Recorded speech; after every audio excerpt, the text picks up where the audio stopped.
So I just changed the order of the slides because this is relevant for today. Do you guys know who this is? Mike Tyson, right? Yeah. And he has this famous quote about everybody has a plan until they get hit in the face, right? So punched in the mouth. So that's today, basically. My name is Huber Ostonik. That's my new brand. I have been, talking to people and telling them, you can thrive, you can thrive, you can thrive. So I figured I'm a Thrivemonger. All right. This presentation is actually, I developed it for a LinkedIn Live that is going to go on tomorrow.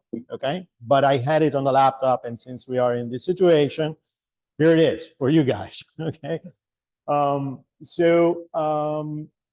the agenda. And, after being 20-something years in professional life, looking back, I kind of figured out what drives me, okay? And I didn't know this at first. I wish I had, okay?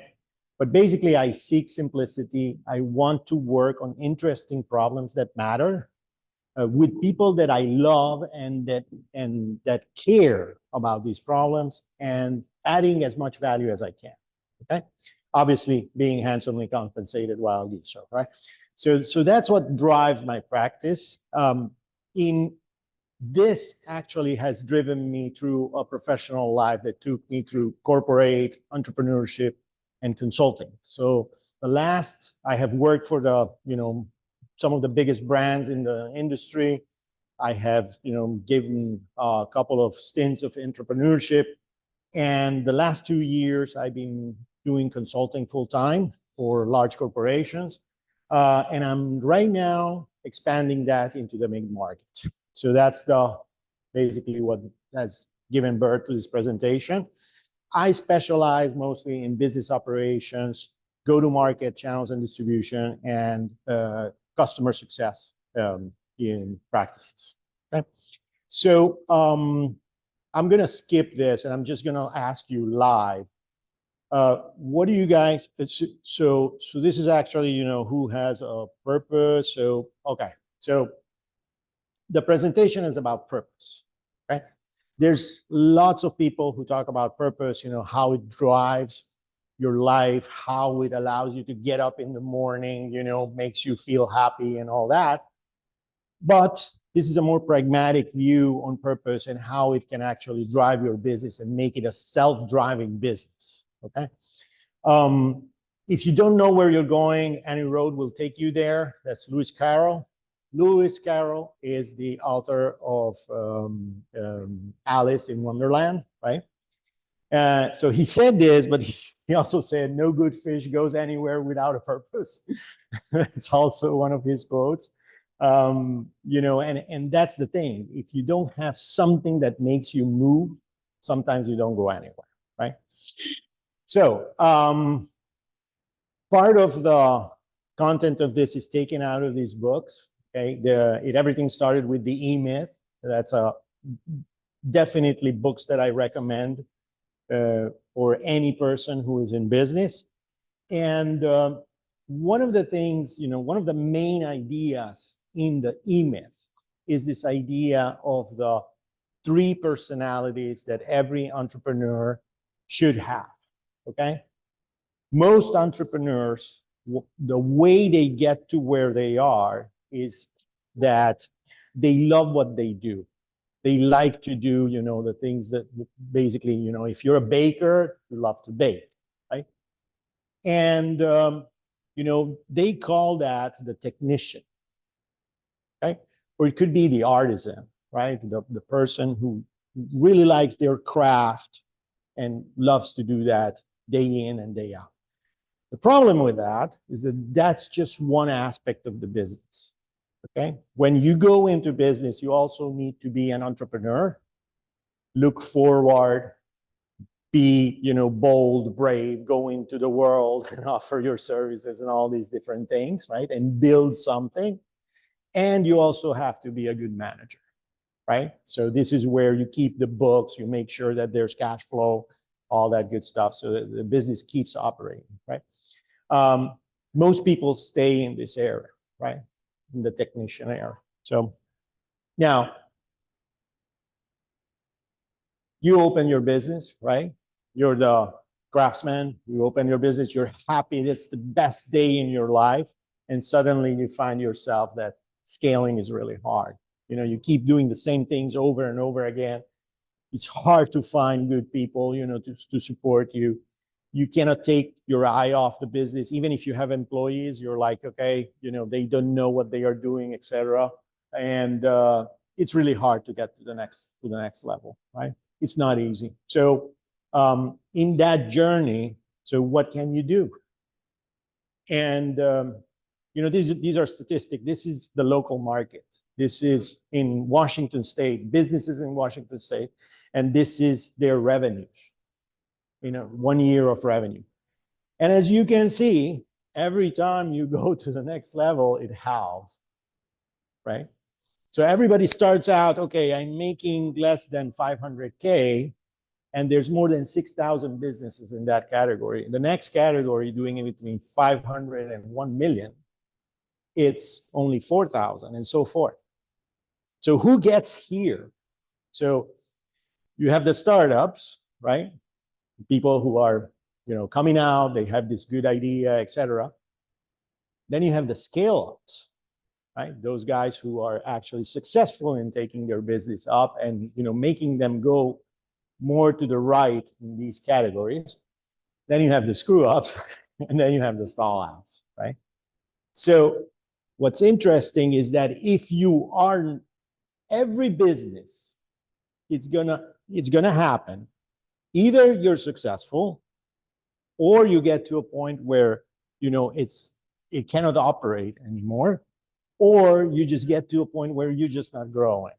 Everything is operating well, which is just nothing's happening and it's status quo all day. So those are your three options. So where do you want to be? Probably here, right? You want to be a scale. Now, there is this analogy. So I have this, but I'm gonna skip this live. You could do that survey, but there's this analogy that a person pointed me to, and it was so good that I had to use it. And I checked out actually the facts, and they are, they check out. So what do you think is the angle of a plane when it takes off? Is it 45 degrees? Is it 30? When it's taking off, when it's full speed down the runway, it's going 160 miles an hour, which is probably the speed that it needs to get up, and you're getting pushed into the seat, right? What do you think is the angle?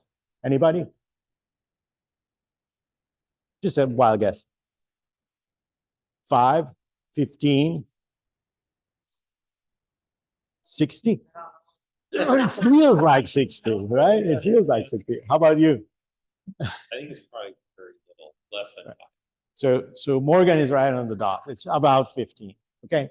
Now, what is the angle when it's flying? When the captain comes on the mic and says, passengers, we have reached our altitude of 30,000 feet, whatever. You can now walk around the cabin. What do you think is the angle of the plane at that point? It's flying, straight. What do you think it is? Pretty flat. Yeah. It's got to be very little. Is it 0? 15? I think it's Still climbing? I think it's got to be a little bit. Like maybe a little bit. Is it what? Is it 1 degree? Is it 5 degrees? 1. Well, it happens to be 3 degrees in average. Every plane is a little bit different, okay? So technically, the plane is in constant fall, right? It's constantly falling. So that's what happens with your business. You build a business, your business is constantly going into bankruptcy. That's basically the situation, okay? So you have to constantly look at these 4 things. Okay, you have to look at the people that work for you, the strategy. What is your strategy? What is your differentiation? How do you go into the market? What is what you do exactly, right? then execute on that strategy, right? Because if strategy without execution doesn't work, right? And finally, you have to look at profits, right? Because money is the lifeblood of business, okay? So you can't do without that. So you have to do this constantly. And what drives this is the purpose, okay? I did say I checked the facts on the plane thing, right? And actually, there's a few interesting facts that I found after that, and is that the jet fighters, they have a much higher pitch in level flight. So it's a much more agile plane that can maneuver better, but it has to actually have a higher pitch to keep level flight. So if you are an agile business, that's the analogy, right? If you're an agile business, you're disrupting, you have to go really fast, right? And interestingly enough, if you are kind of like the Concorde, you're pushing the limits, you're Google, right?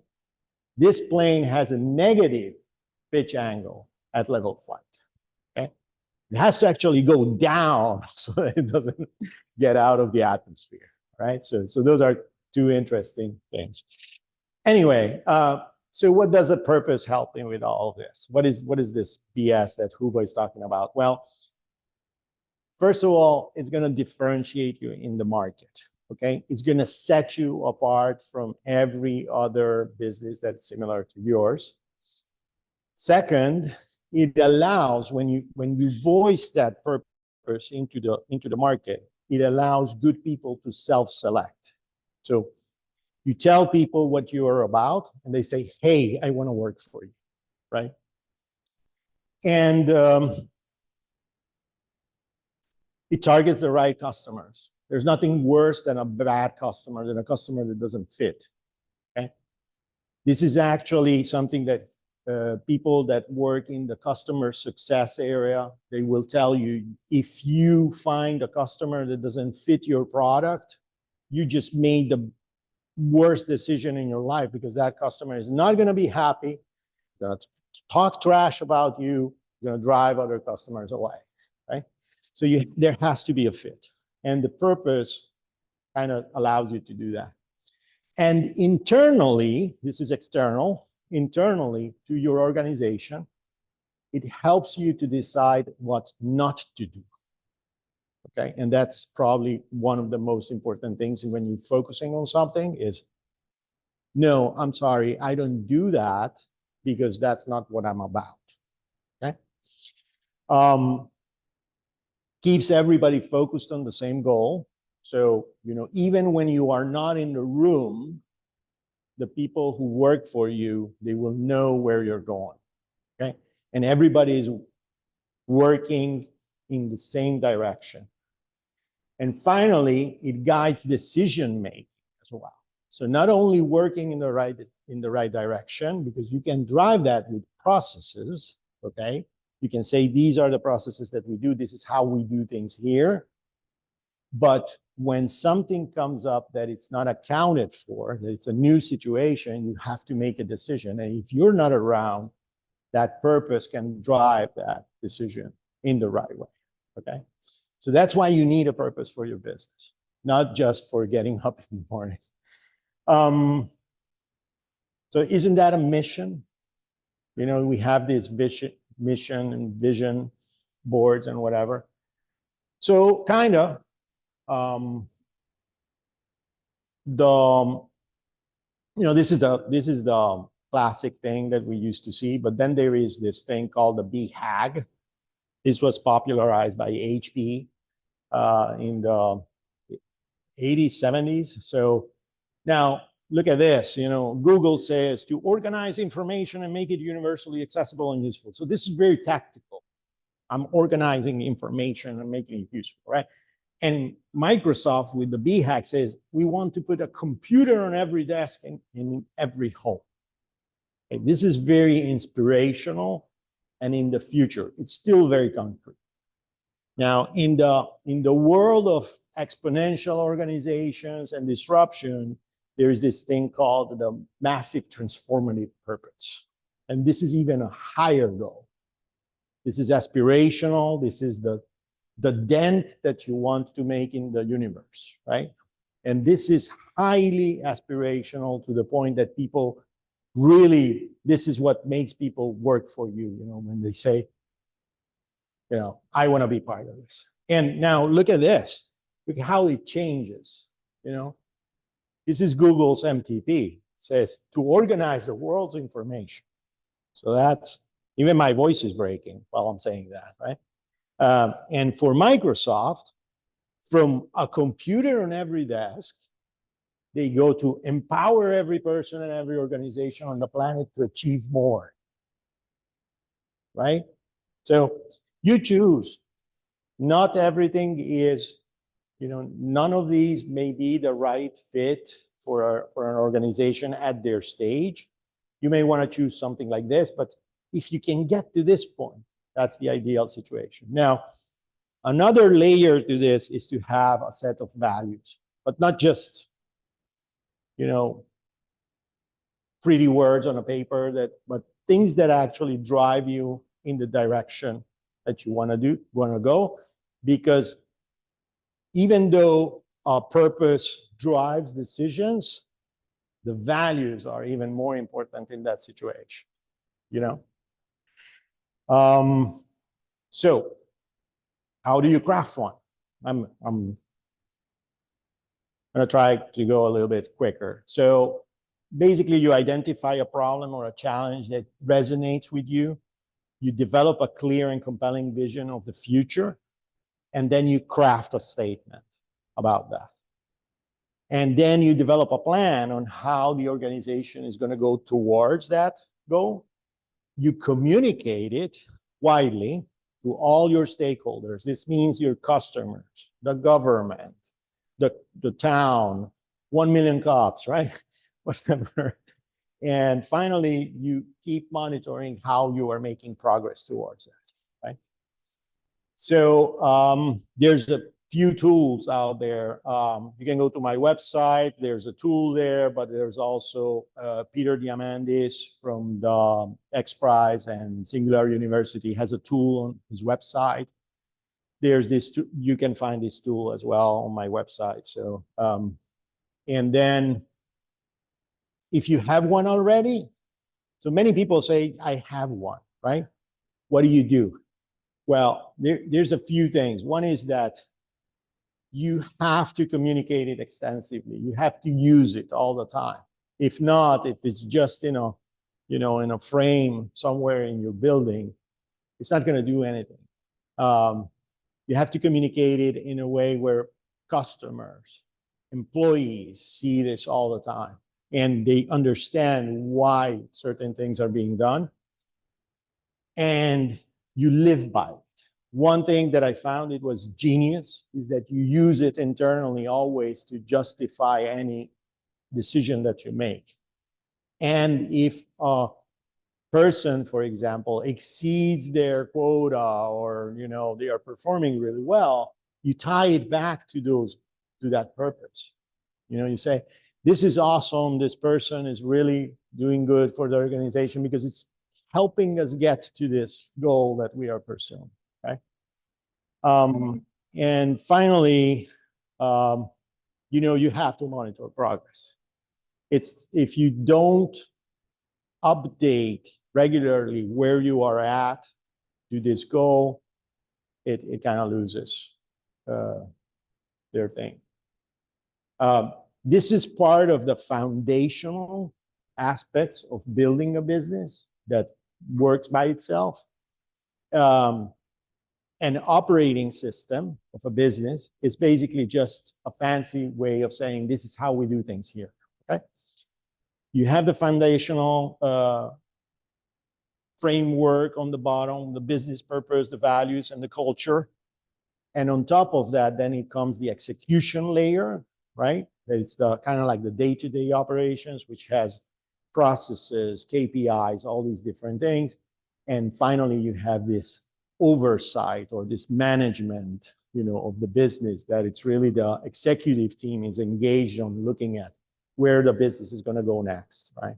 So, so this is just not the tip of the iceberg, but basically the bottom, right? The foundational thing. Yeah, I'm almost done. So scale ups perform better.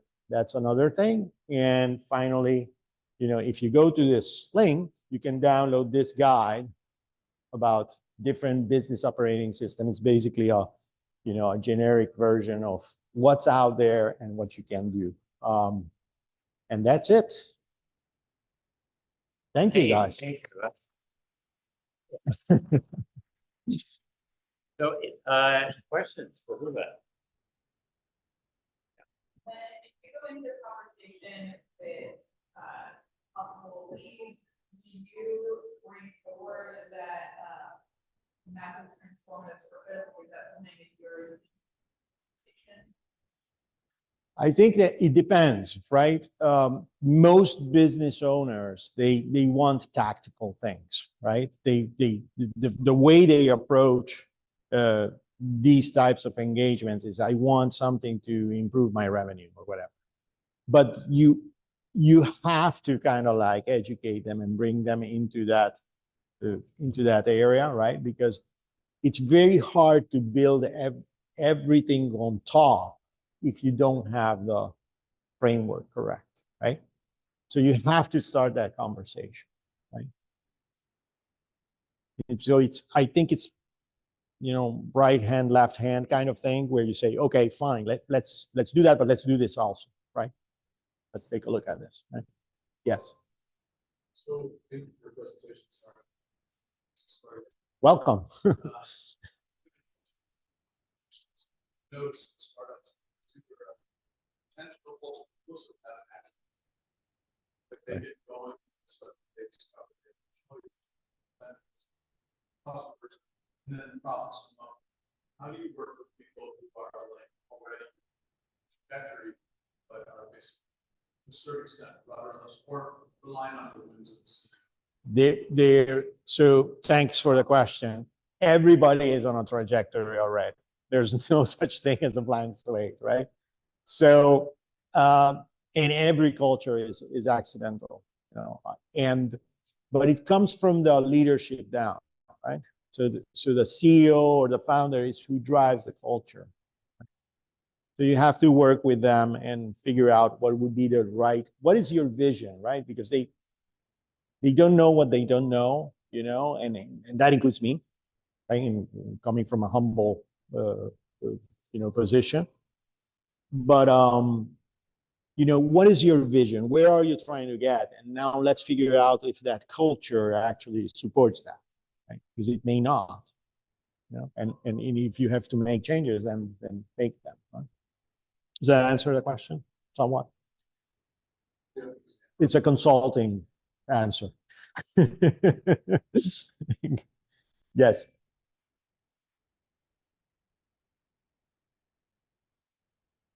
An example. Oh, okay. Yeah, that's a hard one. It all depends.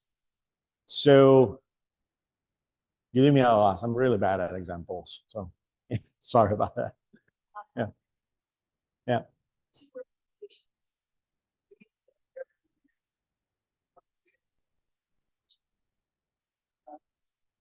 Mhm. Is the representation, how long is that all we have to finish? One is really just trying to get a level flight, and one is still trying to. Mm-hmm. So what's the question?